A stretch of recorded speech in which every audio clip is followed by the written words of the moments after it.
Welcome to episode 39 of Rail Talk. As you can see, we are here in picturesque Ocala, Florida at Mark Casse's training center. We promised you a special show, and here it is.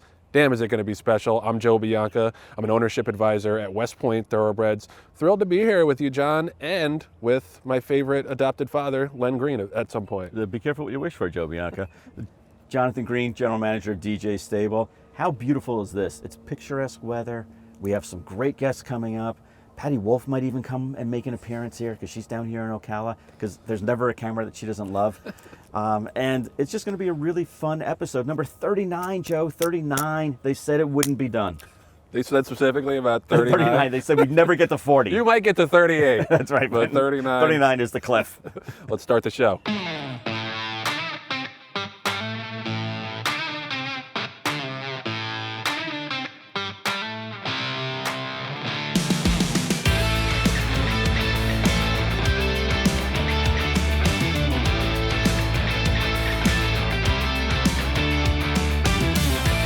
All right, so this is the second Rail Talk we're doing from somebody's house. This is a little bit more glamorous than my apartment in Brooklyn. We're here at Mark Casse's training center to talk to the man himself. Mark Casse, welcome to the stage. Oh, thanks for having me. We're so stoked to have you, and it's beautiful, obviously, to be here, and we're going to get ready to see the Sandman breeze in a little bit. Can you just talk a little bit about how he's come along since the sale? Because he only galloped at the sale, so he's obviously, you can wind him up a little more maybe than you would a horse directly off the breeze. What's he done so far, and how's he doing?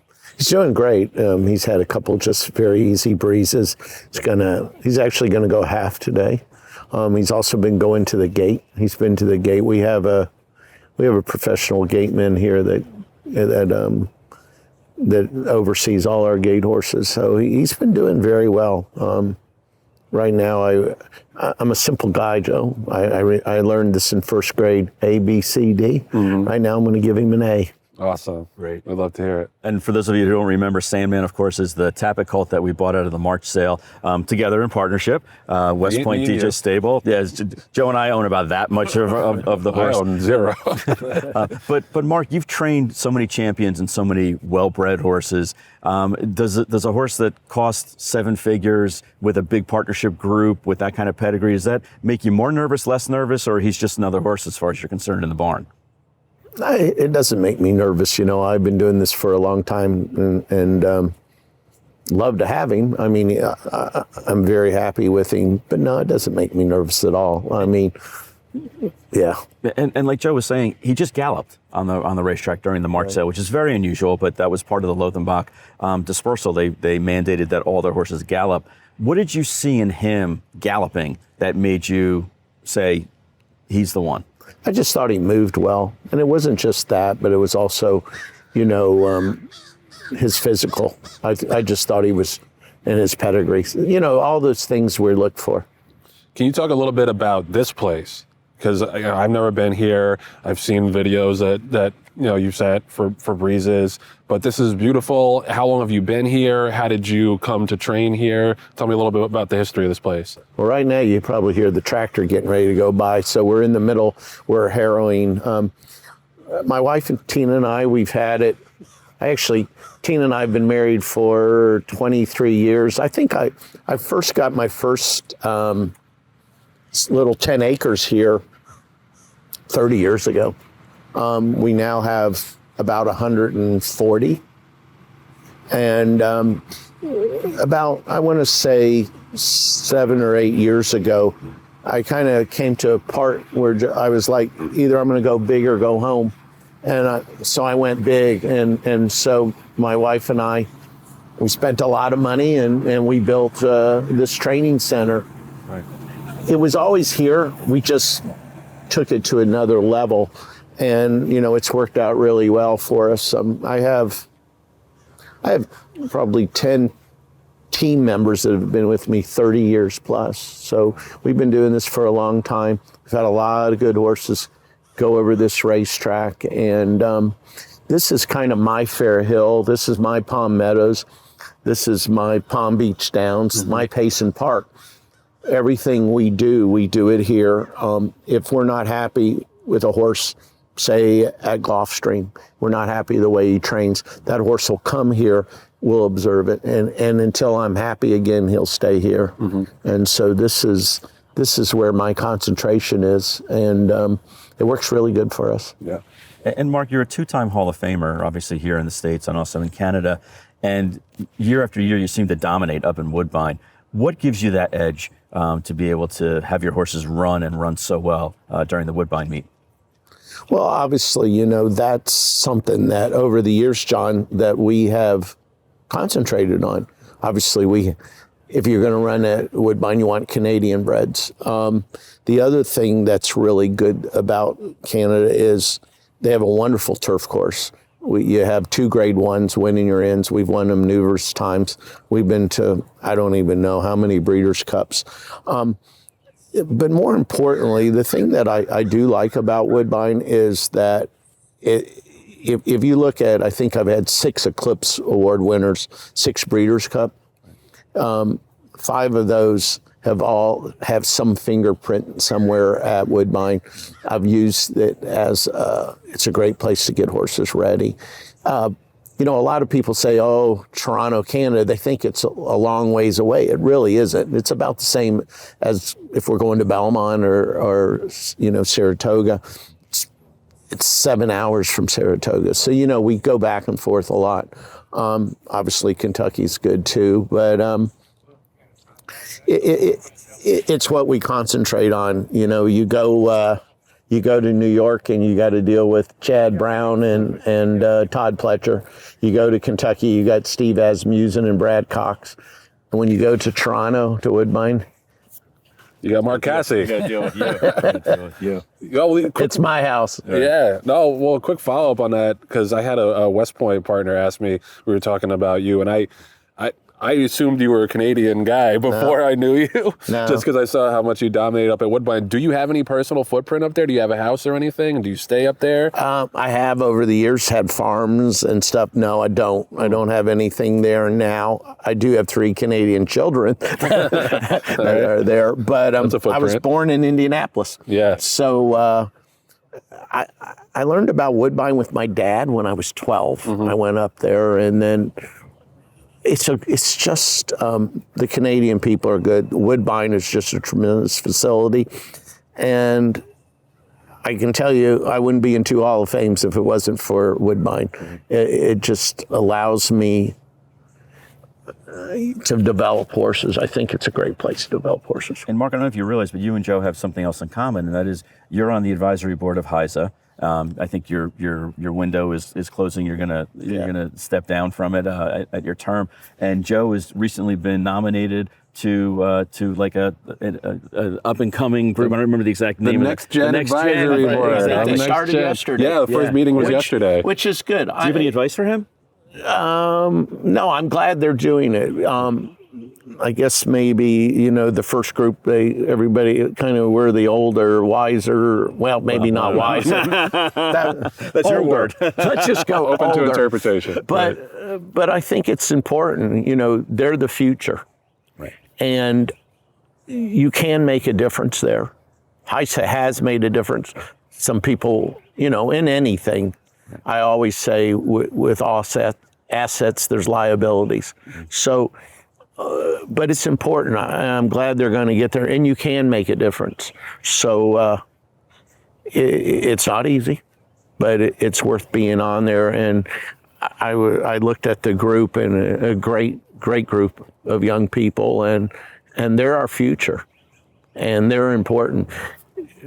I'm at the part where my goal is to make horse racing better than when I started. Right. And if you look around, horse racing's been very, very good to me. And I love it. And I have 2 sons that are Norman, who's, has done extremely well. I'm proud of him. And then I have Colby, who is now a big part of running this training center, and he's learning. So the future's very important to me. Yeah, absolutely.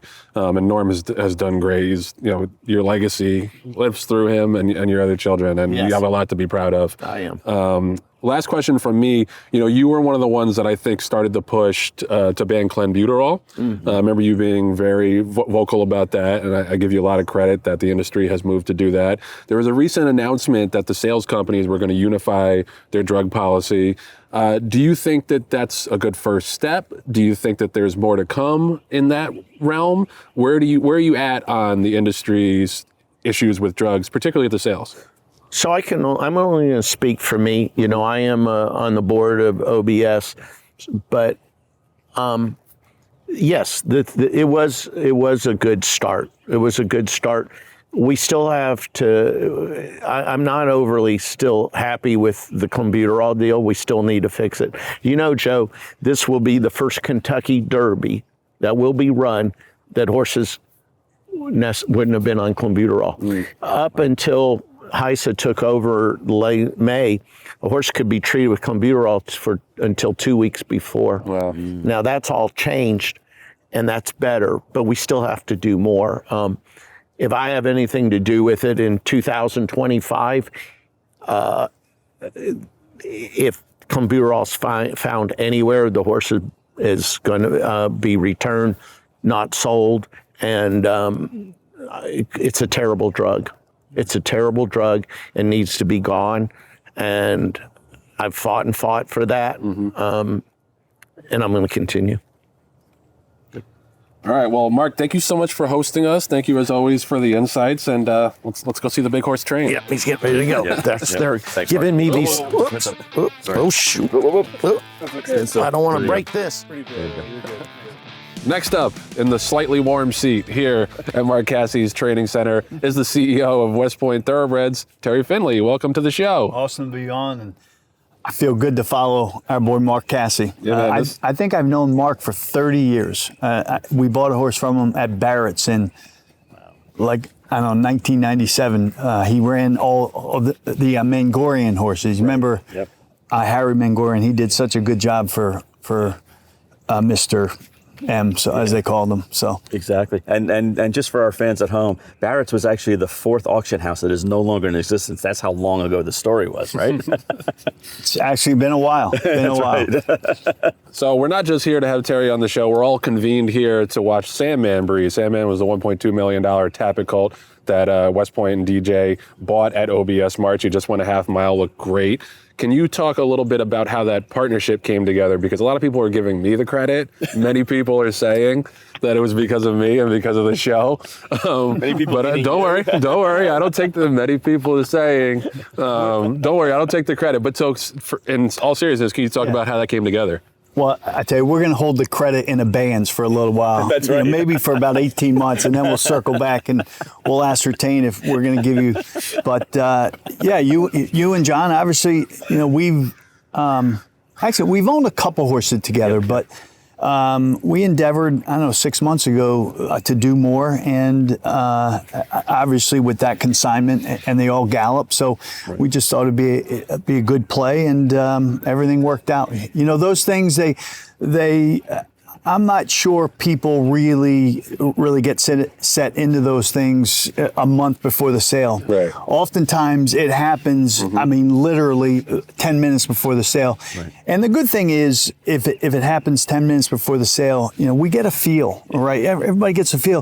If it feels right, you do it. If it doesn't feel right, you kind of go to the other side of the ring. And I think that's the best part of it is if your gut tells you to go ahead, you do it. Yes. I just got a quick follow-up on the horse, because obviously you mentioned that he just galloped, he didn't breeze at the sale. As someone who's been evaluating horses for decades now, has been to a ton of these sales, analyzing breezes, how does that stack up for you in terms of evaluation when the horse just gallops? Do you like it better? Do you think it's a little bit more of a mystery? How did you feel about that? Well, I think it is a mystery, right? Because there are some horses, they'll gallop in a beautiful fashion, and they go faster, and all of a sudden they're not as pretty, and they're not as efficient. Others are just the opposite. They're all over the place. But then when they really speed and they breeze, everything comes together. Right? It takes a special horse to be a really beautiful galloper, and then when he goes faster or she goes faster, everything stays in place. And I think this is a colt, as we agree, John, right, that everything has stayed in place. But you hold your breath, when they gallop, and of course, we'll talk about that, I'm sure. But speed is good at these sales, but it also speed is not so good, and so we.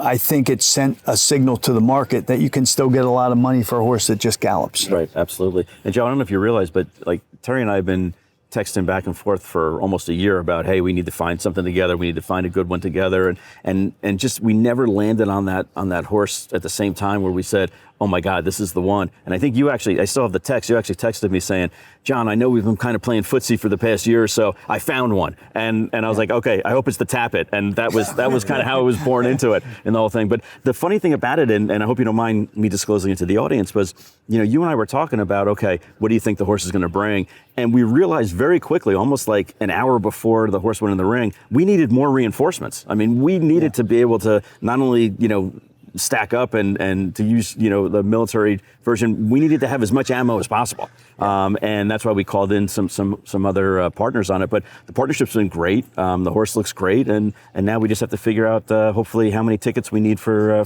next year's first weekend in May. But you've had a lot of really good horses in partnership, and whether it's Flightline or I mean they're countless. What are the good and the pros and the cons of having like a big group owning an expensive horse? Well, that's a great question, because we talk about that, and I think one time or now, John, you're starting to see the first and second iterations of the big partnerships that put together sole owners. Right. They're not always easy. No. Most of the time there's a challenge because owners that are accustomed to being on their own and accustomed to engaging directly with the trainer. And in a big partnership, obviously that doesn't happen. So, I think some of these partnerships, they'll continue, but others won't. Right. And you just have to have the right mix of people, right? Just like anything, a club, a gathering, a group.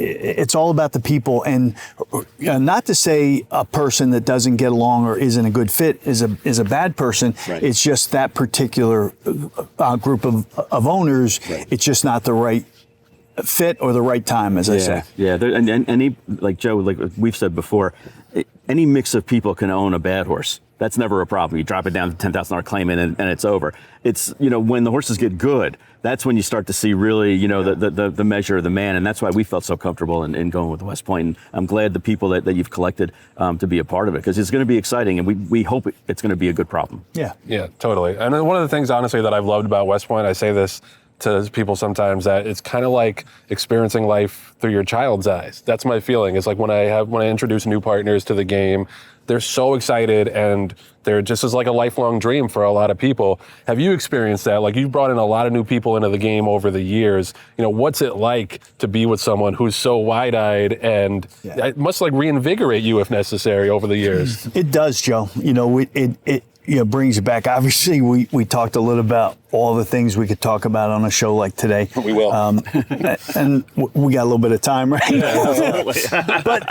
but at the essence of our business, obviously the horses, but also people that get exposed to our industry. So you're right. It is right affirming of why we all love the business, to see somebody that is introduced to the business and they almost to a person say, man, I wish I would have gotten this business sooner. Yeah. No question about it. And you've evolved as an individual coming to the business and getting smaller groups and now more expensive groups. You've moved from your home state to Kentucky.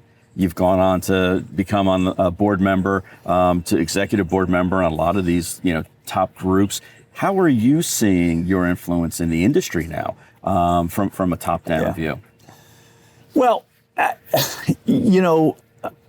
I don't know if you knew this, but a lot of people have opinions in our business. Really? Go figure. And they're smart people. And so, like, one of the things, and we talked about it a little bit, it really does. doesn't work with the people who think that they're going to be most effective if they're the loudest voice in the room. And I know sometimes that's their personality, but I have evolved in the sense that, you know, you have to work through it, and you have to bring people into the fold. Right. Even though you might not agree with everything they say, or you identify their bias, right? We all have biases. Right. I think somebody said, like, everybody wants to change the industry except when it impacts them. You're right. So like, but that's you know, human nature. That's not our business. That's anybody. You know, the NFL or any industry where you have people that are looking at their self-interest. So I think the more we just identify that and we work, you know, so that's in response to your question. It's like, look, we have to evolve, right? We're not going to have a revolution because that's just not the way our industry is set up. We have to evolve. And I was talking to Joe. I truly believe that the last 5 years of our industry and the changes and the advancements, right, have been, that 5-year period has been the best 5-year period that I can remember. Yeah. And so, yes, you can bring this up and bring that up, but we also have had the safety, you know, side of our business just advanced, the integrity side. Right. We put some real bad guys in jail. I say we. Yeah. But like, so many things have happened. We've had, you know, over the course of the industry, cooperation and things. So, and we're addressing and we're having the hard conversations. Right. And you know, you read textbooks and you learn about business. Really, the industries and the companies that have the hard conversations are the ones that you know, they advance. Yeah, they advance. No, absolutely. And when did you think there was ever going to be a day that all 3 major sales companies would agree on medication? I mean, that wouldn't have happened, you know, 2 years, 3, 5 years ago.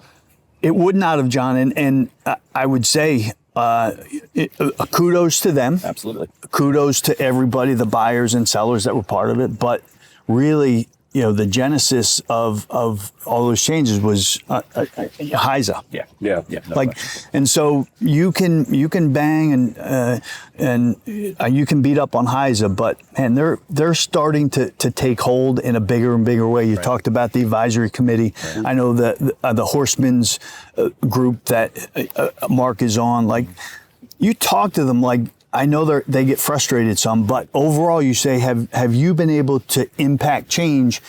Every person that I've talked to has said yes. Yeah. So, like, man, we got some good stuff going on. Absolutely. And to the people who they promote the fact that they would have thought that it came and it hit the street with no hiccups. Mm-hmm. I mean, they're unreasonable. I just don't, like, I just say, like, you lose a lot of credibility when you promote the fact that you know, this whole thing's going to unwind 80 years of dysfunction and just come out of the box. So Absolutely. just got a lot of good stuff going on, and it's like, I mean, people finally are sensing that we have a level playing field, and like, to think that in 2018 that we would have been in 2024 and feeling better about a level playing field, I think people would have said good luck with that. Right. Yeah. Well, like you said, having the hard conversations, like that's where you start from. And we were talking about this a little bit earlier, was it's so easy to be anti-HEIS. It's so easy to be anti this, anti that, especially when there's a new regulatory body that comes in. But can you talk a little bit about the importance of being for something, and whether or not, you know, Lisa Lazarus she's an open book, and she's willing to listen to any ideas, any suggestions. Yeah. Can you just talk a little bit about her leadership and the importance of being pro something in this business? Right. From what I've seen, if you say you don't have a seat or you hadn't had a seat at the table, that's your fault. Right. I'm talking about in the HEIS world. Yeah. That's your fault. From what I've seen, if you know, there's somebody or some organizations that think that that's incorrect, I'd like them to put forward the facts that support their position. So that's one. If you look at history, most of the advancements, they come from either people or entities that are for something, and they move forward. things don't work in our world, in the human race, when you're against something. And like, okay, it's easy to be against something. It takes integrity, it takes strength, it takes perseverance to be for something. And I think that's what we're experiencing with HEIS. And I'm very proud of the people that have put a lot of time and effort into HEIS, because look, there are plenty of people who are training horses that are doing just fine and could come to the barn every morning and train and make their 10%, but they go the extra mile and they put the time and effort in, and we've got people and organizations that are constantly banging on HEIS. Like, I do think people are getting tired of it. I agree. I think people are like, enough already. And I hope people that support that are seeing and are being open with themselves and honest with themselves. Like, the train's left the station, baby. Get on the train. That's right. Exactly. That's right. Well, I had a quick follow-up on the sales company's announcements about unifying the drug policy. As someone who's been coming to these sales for a long time, and what I was saying was that there's too much guesswork. You kind of just have to take all of like the circumstantial evidence of who you think is doing something nefarious and who you think is on the level. Do you think we're getting to a place where there's more transparency and there's more there's going to be more empirical evidence about who to trust, who not to trust, and you don't just kind of have to like suss it together through all of your experience? Yes, I do. And I appreciate what the sales companies have done. Look, they represent the buyer, and they don't make any bones about that. Of course, they have to take the interests. I said buyer. I said seller. Of course, they have to take the interests of the buyers into account. But one thing I'll say to the sales companies, like, look, we buy horses. Plenty of other people buy horses. Like, give us a chance on the sales slip to get tested. That horse.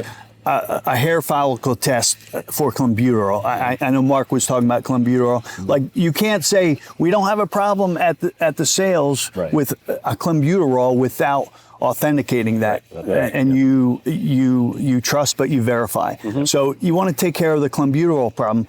Just give buyers a chance to do a hair follicle test and to have a couple of those tests come back and disqualify the horse and the person, and I'll venture to say the clenbuterol problem will be gone.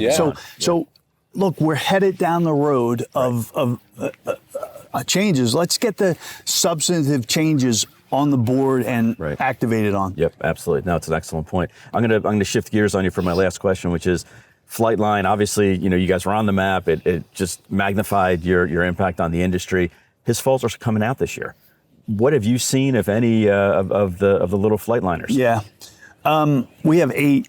We hadn't been in the breeding business, John, and I didn't want to be in the breeding business until we had a shot to do it at the very top end of the business. So, all in all, I think the vibe is very good. Now, we all know that when you have those top end stallions, the vibe is going to be good, whether it's accurate or it's a manufactured vibe, which we know has happened. I hope and I think I sense that it's a true vibe. But the proof will be in the pudding. Yeah. Well, Terry, thank you so much for stopping by. Busy week for you and all of us at West Point. Appreciate the time and the insights as always. Always a pleasure.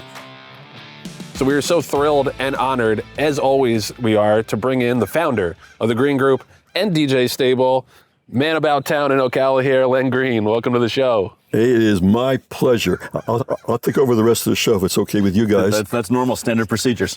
So we can get right out of here if you just want to do it solo. But yeah, let's talk a little bit about the Green Group, which is the #1 accounting firm in the horse business. Terry said you're approaching 1,000 clients now. Is that true? 1,000 horse clients. Yeah. There are over 4,000 regular clients. There are other people who have money, but they're slowly but surely getting into the horse business.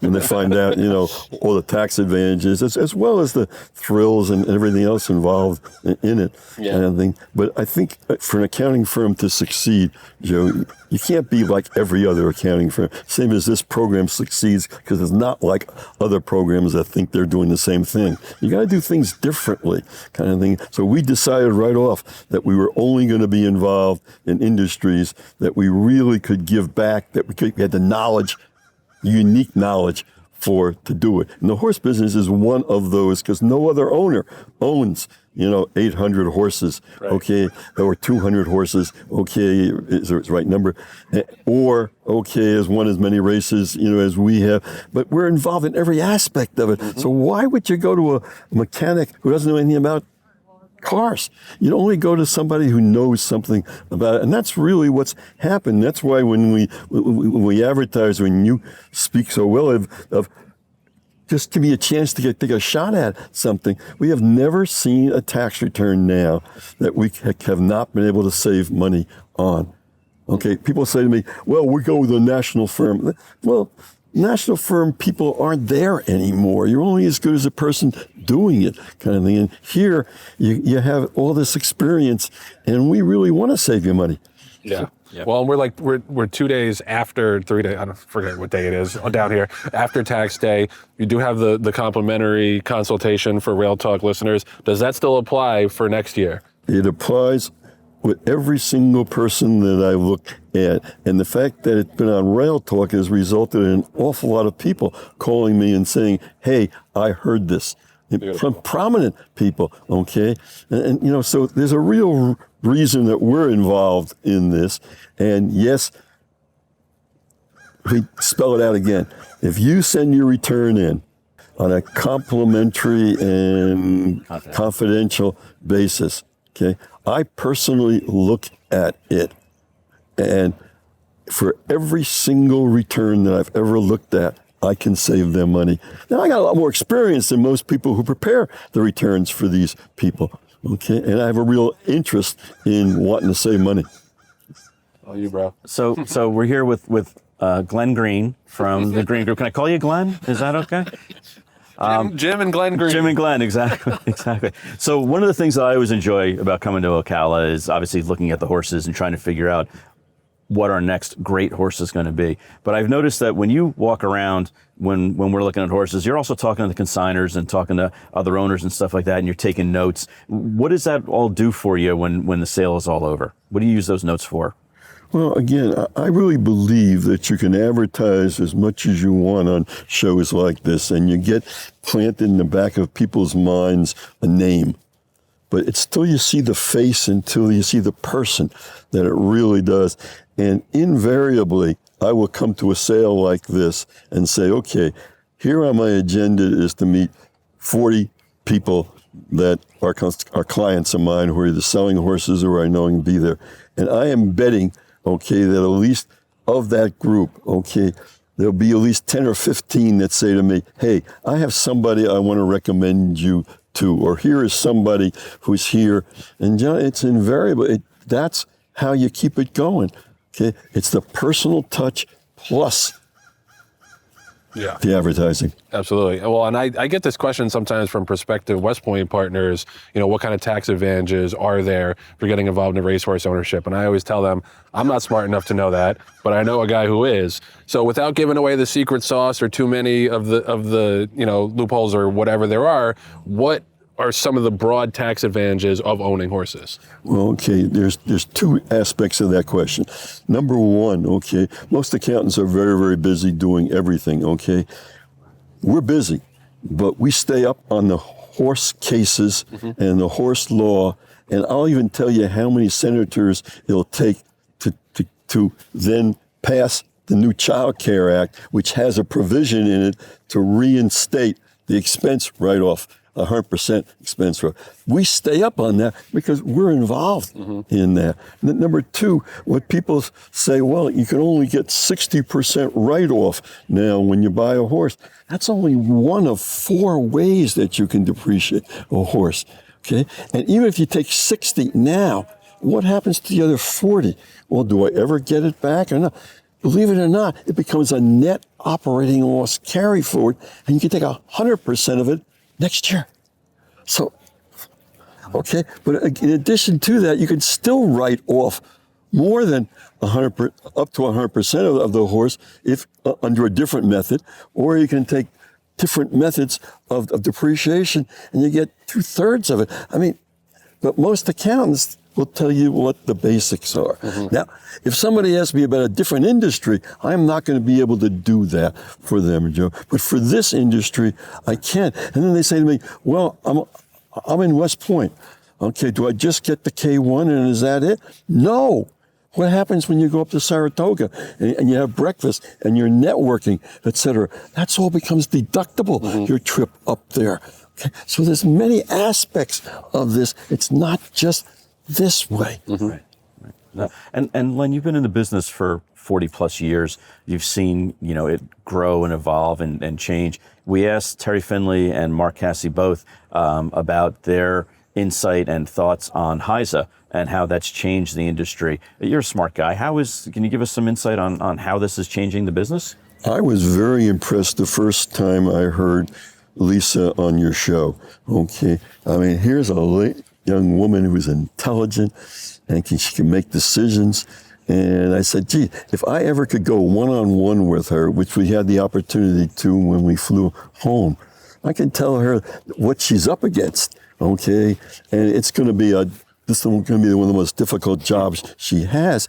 But the most important thing I said to her is, try to get some input from different people in the industry, not necessarily the people who are officers or officials in the business, but people who are on the ground, who have a different sight and aspect of it. So, Joe, I really applaud her on this newest thing, getting young people into it. Okay, I thought the criteria was you had to have a beard, but I see that you have to have a podcast, or a podcast or something like that. But I really believe that those are very, very important. I think HEIS is the best thing that's happened in this industry. John, you and I mean, we ran in certain tracks where we had less than a third of a chance to win because 2 or 3 of the trainers were winning 2/3 of the races. And they don't investigate you at parks until you win 2 stake races, and then maybe they look at you or something. But I mean, we won championships up there, and we're not running there anymore. And there's a reason for it, and it needs to take these steps, which are hard steps. And there's going to be blips in the road. We're going to hurt little people or think people. But as I said to Lisa the other day, I said, as long as you learn from them, that's the most important thing. I think it's the best thing that's happened to the industry. Yeah, just to switch gears a little bit, I love listening to you because you have such a great historical context of racing because you've been doing it for so long. Because he's old. You said it, not me. This is why I'm your favorite son, because I don't spell these things out. But I would love to know, like, if I just asked you, what's your favorite memory from DJ Stable over the years? I think of Wonder Wheel a couple years ago. I was honored to be there at the Breeders' Cup when you guys won. That was a champion. Jaywalk was a champion. But just quick reaction, favorite memory over all the years doing DJ Stable. I think there's 2 of them, Joe, if I could. Yeah. Okay. One was a horse called Residian, okay, which was our first $5,000 winner at Mammoth, where I ended up actually ordering 20 pictures. So we lost money. Even though we won the first, we lost money in the photo expenses. And then we had a horse called Do It With Style, which had an interesting story behind it, okay, where the horse was bought by some young kid, okay, who went over the budget, so I made him send it back, and he bought it again, and I said, how could you buy it again if you didn't have the money? He said, Mom gave me the rest of the money. And it turned out to be Do It With Style, and then we went to the Ashland, and I had never been to Kentucky racetrack before, and we were up high, okay, and I'm used to, in every other track, walking down the steps and running into the paddock. Okay, Do It With Style won. Okay, and I stopped to pray for a few minutes, and I looked up, and there was nobody else in the box, and I couldn't see where they were because they went downstairs across the infield. Okay, so I started running down there, and I had no credentials, and they wouldn't let me on the track and go across. But when we finally got there, that was probably, I think it was the first graded stake race. First grade 1 winner we had for sure. Yeah, kind of thing. So again, those are thrills, but the real thrill is going to be the next time we get in, and it's so hard, and you get hyped up, okay, because of HEIS, okay, and then you take steps to say, okay, if we do something, can we still get in? And you take the steps, and then the horse doesn't do it. But again, as disappointed as you might be at that, I saw Rick Mendez the other day, and his horse was in the Derby, and now it broke down. And it's not going to race again. So here you gotta, Joe. It's got to be the next. It's got to be here, looking at the track and seeing how many 2-year-olds you have. Mm-hmm. It's got to be going over to the OBS sale and still buying 2-year-olds, even though you have enough 2-year-olds, with the criteria being, hey, can we find one that's better than the one we have before? When you stop doing that, I think that's when you start declining. Mm-hmm. And I think it's always, just to interrupt for a second, I think it's you're always changing and evolving too, Joe. Like, our game plan from DJ Stable wasn't necessarily to come down here and buy a bunch of horses, but then Rapoli announced that he wasn't buying anything, and John Stewart announced that he wasn't buying anything. Mm-hmm. And we looked around and we said, well, it's a West Point and a couple other owners, end users, and us, and that's it. So all of a sudden you go from being, well, we don't really need any more because we have all these horses here with Cassie and some with Orsino, to, wow, this is a great opportunity because the horses aren't going to be as expensive. Yeah, absolutely. Until somebody walks in and John says, he's going to outbid you. And I said, no, he's not, John. but to your credit, you let him outbid you. I let him That's outbid good. That's good. You did knife his tire of his car, but you did let him get the horse. Nancy Kerrigan. That's right. That's right. Yeah, we are from Jersey, So. If you ever have a chance to watch Len at the auction, you should, because it's the subtlest bidding I've ever seen in my life. This is it. Yeah. Like half of an index finger, right? Well, except that yesterday, you say that, but yesterday we were trying to get the bid spotter's attention, and he wasn't looking, and Len was getting a little pissed off, and so finally he got the guy's attention, and the bid spotter was watching, and then the next 5 bids from Len were. He was throwing curveballs. He was going like that. See, that's why we love Len. He adapts. He adapts and overcomes. That's right. Except then I got the horse, but then I didn't get the horse. Right. And John says, nope, you don't want to mess with it. They're running you, baby. Oh, man. Well, Len, thank you so much for stopping by. And by the way, if you want to hit Len up for that complimentary, confidential consultation, those are with guaranteed results. Exactly. Guaranteed. To save you taxes, go to greenco.com, or what's the phone number?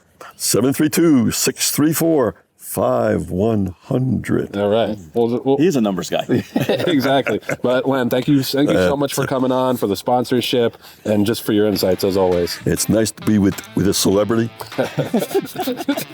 and your son. Thank you, brother. All right, so that's going to do it for episode 39 of Rail Talk on scene. I always say live, on scene at Mark Casse's training center here in Ocala. Obviously, we just had Len Green on, and we appreciate him and the Green Group and their sponsorship. We also have several other dazzling, fantastic sponsors. Fasig-Tipton. Appreciate Fasig-Tipton sponsorship. Don't forget the we got digital sales every month, but then we also have the Mid-Atlantic May sale, which is coming up May 20th through the 21st. Everybody here at OBS is excited about the 2-year-olds, so that Fasig sale always has big fireworks, so we're looking forward to that in Timonium right after the Preakness. And of course, shout out to TaylorMade. Appreciate TaylorMade and their support. May 1st is the deadline for some of those yearling sales, so go to TaylorMade's website. They got a handy countdown clock, and they'll take care of you. We always say they take care of their clients and their horses. A plus care for both, so appreciate TaylorMade sponsorship. And that's going to do it for our show here. John, thank you for stopping by. We appreciate it. Thank you for. I can't believe we're like this close to each other. Oh, man. I can really touch you. Oh, that's a little soft. I can hug you. So it's always great to see you and talk to you, especially in person. Shout out to Len Green for stopping by. Thanks to Terry Finley as well, and Mark Casse for hosting us and coming by and chatting with us. Thanks to Patty Wolf, our producer, and our associate producers, Nathan Wilkinson, who gets to go first because I'm looking right at him right now. Look at that. He's so cute today. Anthony LaRocca, Aaliyah LaRocca, and Julia Agresta. Appreciate y'all for tuning in. We'll see you next week back here on Rail Talk.